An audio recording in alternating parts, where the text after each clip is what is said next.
Tanda na daw.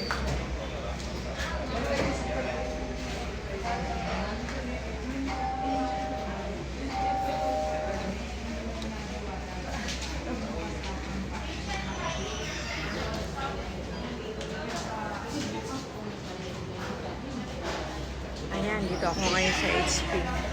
Papakuha ako ng dugo. Kasi check up namin ni Papa. Alam mo naman, sama ko anak ko ngayon, si Michelle. Wala si Doktora. O, ayun na. Hindi ko nga po yung number natin.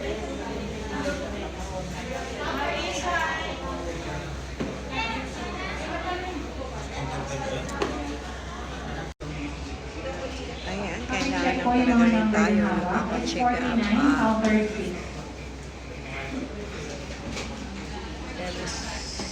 Every 3 months.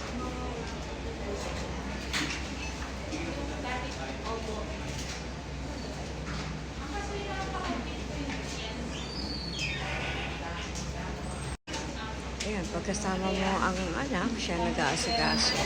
Nakaupo lang ako dito.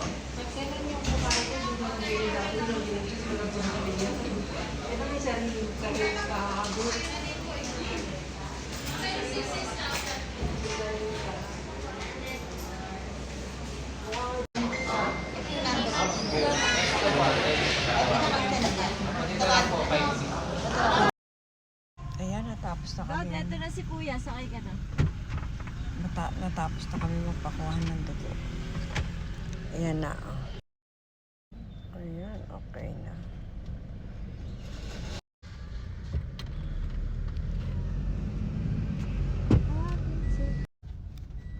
Pero 6 hours lang daw po fasting. Pag-hold out. Dapat maga lang, Michelle. Ma?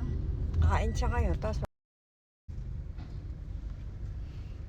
ayan, kakain kami ng tinapay. Yung gusto ko maraming cheese junior, ano ba yun? Opo. Okay po. May hot sauce po kayo? Andre sauce po. Sige po, okay po. Add po sila. Yes po. Ilan po? Isa lang po. Okay. Tsaka extra maraming Ano po? ketchup. Sige. Okay po. Sabido na lang po. Ayan, yung aming kakainin ngayon. Kasi nag-fasting kami. Masinyo. Di ba sa akin? Bibigay ko sa Oo, di ba sa akin Sige yan? po, dalawa. Oo. Importante may senior. Minsan, Pwede na yung donut natin. Dad. ayan. Kain ako ng french fries at saka ng hamburger. Mama? Ayan, no? Siyempre, pag-pray natin ang kakainin natin. No? Salamat sa pagpapala na aming tatanggapin mo sa Liga ng Sugan, na aming pagkapatawan. Salamat sa favor na nagmumula sa iyo. Nakakain kami ng mga iba't ibang klase ng pagkain. At pagpalain mo po ito. In Jesus' name, Amen. Diba? Joy.